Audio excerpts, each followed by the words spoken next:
Okay, let me say good morning, good afternoon, good evening, whenever you're watching this. I want to go through the content of this course, who I am, and a little bit about the format of this online learning course. I've taught Marxian theory for many, many years to undergraduates and graduate students here at University of Massachusetts. It's a fairly popular course. Anywhere from 60 to even over 100 students can take it. I suppose that's in part because of the ideas of Marx. This mighty thinker intrigues individuals. It's also a bit naughty to take Marxism, and that may suggest some of the popularity of this particular course that you're going to be taking as well. Certainly Marx provided in the Marxian thinkers after him some provocative and controversial ideas that we want to discuss in this course, and I'm going to introduce you to one of them in a moment. So that's me. Secondly, we're going to present in these lectures an overview of the course, and I'm going to be your guide to the ideas and to the readings in the course. Third, let me just make a comment about the format of this course. It's somewhat different than what I do in the classroom because I don't have an audience, and hence it's very difficult for me to gauge your reactions since I don't see you, obviously. Whereas if I have students in the classroom, I can look at their eyes, I can watch their facial expressions, and I can get some idea of the reaction to what I am doing. Since I don't have that, and I'm speaking to a camera, I'm going to have to obviously guess based upon my experience of all these years. And I may well repeat some portions of the course, so you're going to have to bear with me. With that in mind, let me begin the course, and I'm going to start with one of the most provocative parts of Marxism, of what Marx did and the Marxists that followed him, which is the following. Marx provided a profound and disturbing criticism of capitalism, the society in which many of us live, and certainly in the United States.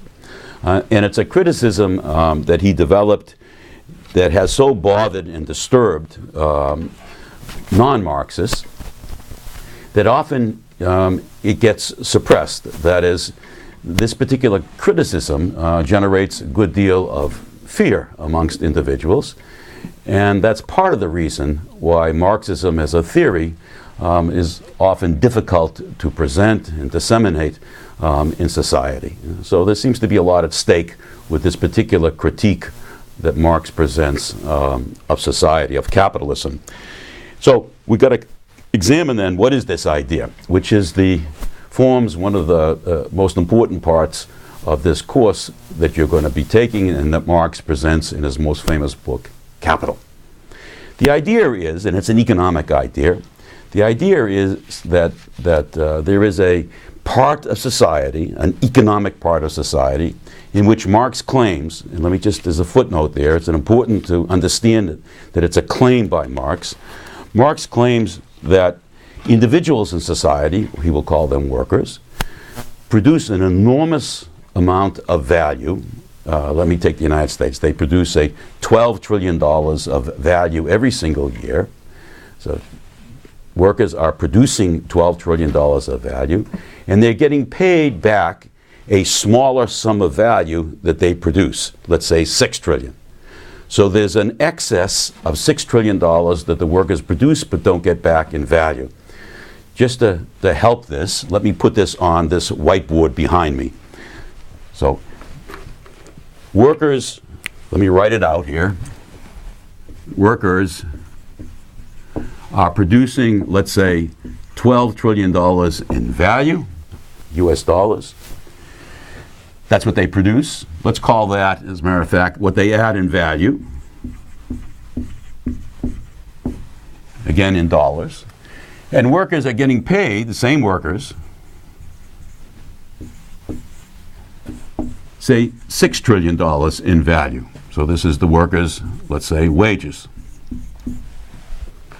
As you can see, if I subtract one from the other, I have $6 trillion, and Marx calls this surplus value.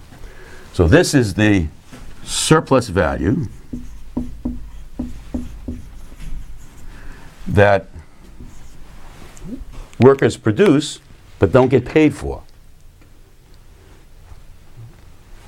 Marx uses another term, a very provocative term, which bothers people, to go back to that idea of why individuals are so bothered by this. He calls this, as we're going to see in this course, unpaid labor. Why? Because workers are getting paid 6, they produce 12, and hence this unpaid value here of $6 trillion that they're producing but not getting paid. So there's another group in society, different from workers, another group in society in capitalism, another group that is getting this $6 trillion without paying anything in return for it. Marx then makes a leap. He uses the term class in a new and different way than it had been used prior. The word class exists for a long period of time. You can find it way before Marx. But Marx begins to develop a new understanding of class, which is he begins to classify individuals into a group that produces this extra, this surplus value of $6 trillion, and a different group that gets it without giving anything in return. That is, it's unpaid labor for the group that's receiving it. It's unpaid labor for the group that's producing it. Marx's critique, then, is one of class exploitation. So he's claiming, it's a claim, he's claiming that in capitalism, there is this kind of social theft that's occurring, which is some individuals are receiving a quantum of value, $6 trillion, without giving anything in return.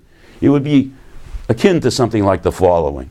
Okay? You leave your apartment, you know, wherever you're living in your house where you're watching this, you leave it, you go out to shop to get some food for dinner, and while you're gone, somebody comes in and steals all your property.